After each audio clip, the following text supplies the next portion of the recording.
কত বড় এই মহাবিশ্ব? বন্ধুরা, এটি এমন একটি প্রশ্ন যার সঠিক উত্তর আমি আপনাদের দিতে পারবো না। তবে এই ভিডিওটি দেখার পর আপনি নিশ্চিত হবেন যে আপনার জীবন একটি আকর্ষণ এবং আপনি এতে আটকে আছেন।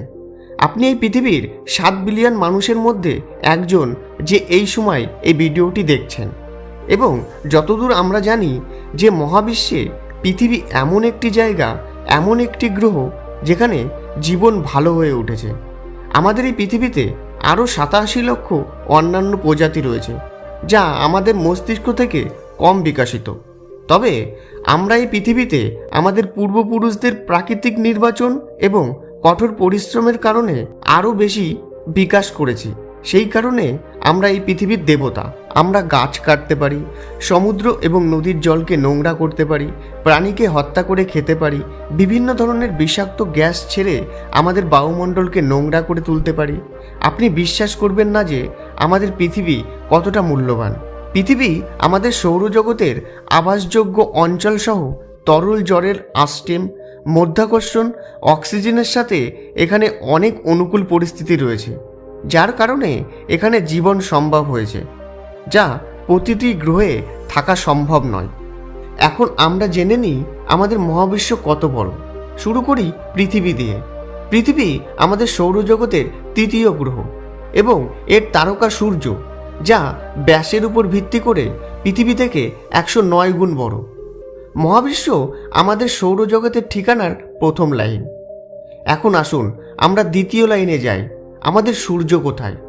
সূর্য এবং তার চারিপাশের মিশ্রণ করে একটি গ্রহের রিয়াম গঠিত হয়, যাকে আমরা ইন্টারস্টেলার নেবারহুড বলতে পারি, অর্থাৎ আমাদের সূর্যের চারিপাশের তারাগুলি।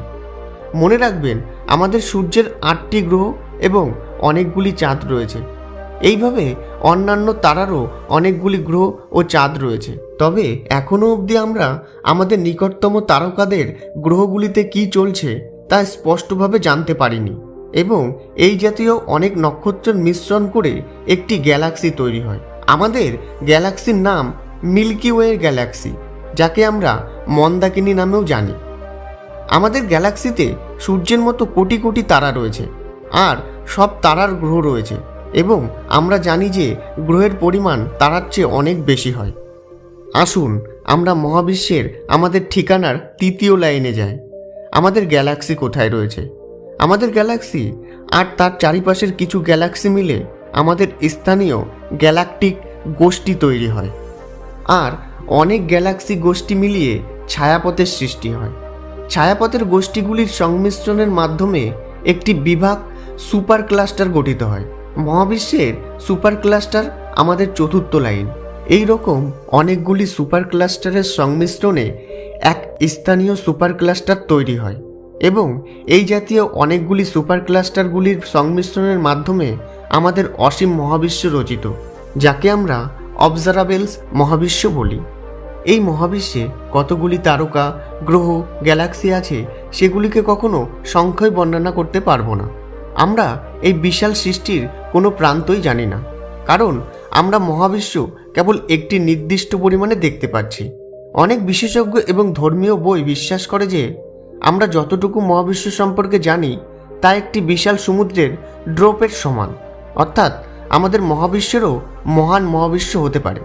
বন্ধুরা, এখন দ্বিতীয় বৃহত্তম প্রশ্নটি হলো, এই সমস্ত তারিখ, গ্রহ, সময়, বিষয় এদের অস্তিত্ব কিভাবে হলো? সুতরাং এর পিছনে বিগ ব্যাং থিওরি আছে, যা স্টিফেন হকিংস ব্যাখ্যা করেছে। যদিও বিজ্ঞান জগৎ তার নীতিকে বিশ্বাস করে, তাই আসুন আমরাও এই বিজ্ঞানীকে বিশ্বাস করে বিগ ব্যাং থিওরিকে বুঝে ফেলি। তার বিশ্বাস ছিল যে 13.8 বিলিয়ন বছর আগে মহাবিশ্বে কোনো সময় ছিল না। সেই সময় মহাবিশ্বে কোনো বিষয় তৈরি হয়নি। সম্পূর্ণ পৃথিবী অন্ধকার আর অন্ধকার ছিল, এবং সব কিছু স্থগিত ছিল। একটি বিন্দু থেকে হঠাৎ বিগ ব্যাং তৈরি, পরে ধীরে ধীরে পুরো মহাবিশ্বের উদ্ভব হয়েছিল। ধরুন একটি ছোট বল, আর ওই বলের মধ্যে সমস্ত গ্যালাক্সি, সময়, তারকা, গ্রহ, মহাবিশ্বের সব বিষয় ওই বলের মধ্যে উপস্থিত রয়েছে। আজ থেকে 13.8 বিলিয়ন বছর আগে এই ছোট্ট বলের মধ্যে বিস্ফোরণ হয়, যার কারণে মহাবিশ্বের সমস্ত বিষয় গঠিত হয়। গ্যালাক্সি, তারকা, গ্রহগুলি এবং মহাবিশ্বের সমস্ত বিষয় এই বিষয় থেকে তৈরি। বিস্ফোরণের পরে আমাদের মহাবিশ্বের অস্তিত্ব হয়। এর সাথে স্টিফেন হকিংস বিশ্বাস করেন যে ঈশ্বর এই মহাবিশ্ব তৈরি করেননি, কারণ 13.8 বিলিয়ন বছর আগে মহাবিশ্বে সময়ই ছিল না। তখন কেউ কিভাবে এই মহাবিশ্বকে তৈরি করতে পারে? আসুন আমরা ধরে নিই যে ঈশ্বর মহাবিশ্ব তৈরি করেননি, কারণ প্রথমে মহাবিশ্ব তৈরি হয়েছিল, তারপর আমাদের পৃথিবী সৃষ্টি হয়, আর তারপরে পৃথিবীর মধ্যে বহু ধরনের জীবনের অস্তিত্ব হতে শুরু করে এবং মানুষ তাদের কাছ থেকে উদ্ভূত হয়েছিল। বিভিন্ন ধরনের গল্প তৈরি হয়েছিল এবং ঈশ্বরের জন্ম হয়েছিল। তবে যাই হোক, এই বিশাল মহাবিশ্বের স্কেলে এটি বিশ্বাস করা একেবারেই ভুল হবে একটি মানব প্রজাতি মহাবিশ্বকে তৈরি করেছে। ইতিবাচক চিন্তাভাবনা যদি কোনো ব্যক্তির মনে বসে থাকে, সে আস্তে আস্তে তাকে প্রয়োগ করে এবং নিজেকে সংশোধন করে। এইভাবে যে ব্যক্তি ঈশ্বরকে স্মরণ করে, সে ঈশ্বরের কাছ থেকে ইতিবাচক শক্তি পায়। তার থেকে ওই ব্যক্তির আত্মবিশ্বাস বাড়ে। তিনি অনুভব করেন যে তার সাথে এমন কেউ আছেন যিনি তাকে রক্ষা করছেন এবং তিনি ঈশ্বরের কাছ থেকে ইতিবাচক শক্তি পান। এখন আপনি ইতিবাচক শক্তিকে এইভাবে ব্যবহার করতে পারেন, এইভাবে বা এইভাবে, সেটা আপনার উপর। বন্ধুরা, এমন অনেক প্রশ্ন রয়েছে যা এখনও বিজ্ঞানও সঠিক উত্তর জানে না। কোনো কিছুকে চোখ বন্ধ করে বিশ্বাস করার থেকে বেশি ভালো যে আমরা সত্যটি জানতে পারি। আজকের জন্য এইটুকু। যদি ভিডিও ভালো লাগে তাহলে চ্যানেলটিকে সাবস্ক্রাইব করে আমার সাথে জুড়ে থাকবেন।